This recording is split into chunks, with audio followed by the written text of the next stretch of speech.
বোঝো ঠেলা এখানে বসিয়ে রেখে আমি কাজ করছিলাম, কয়েকটা মুড়িও দিয়ে দিয়েছিলাম যাতে ও বসে বসে খায়। ও আবার শুয়েও পড়েছে। আর এখানে আমি কুমড়োটা কাটছিলাম, যেহেতু ওর জন্য আজকে বানাবো ডালিয়া। তো এখানে কাটতে কাটতে ওর দিকে তাকাতে তাকাতে আমার হাতও কাটা হয়ে গেছে। আবার আসছি মুড়ি কোড়াতে। এরপর ভাবছি ডালিয়াটা বসিয়ে দিই, কারণ প্রায় 8:30 মতো বেজে গেছে, আমাকে 9টা 9:30টার মধ্যে ওকে খাওয়াতে হবে। সকালবেলায় ওকে একবার দুধ খাইয়েছি, তারপরে আমি যে কোনো একটা সলিড খাবার, হয় সুজি কিংবা সাবু কিংবা ডালিয়া, এই ধরনের কিছু খাবার ওকে খাইয়ে থাকি।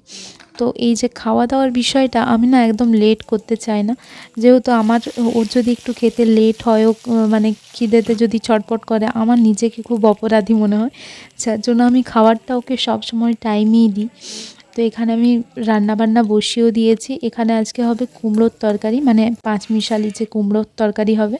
কিছুদিন আগে আমি গাছগুলো এনে রেখেছি, দুদিন ধরে ভাবছি লাগাবো, লাগানো হচ্ছিল না, যার জন্য জলের মধ্যে ভিজিয়ে রেখেছিলাম যাতে গাছগুলো না মরে যায়। তো তারপরে আজকে ফাইনালি লাগিয়ে দিয়েছি।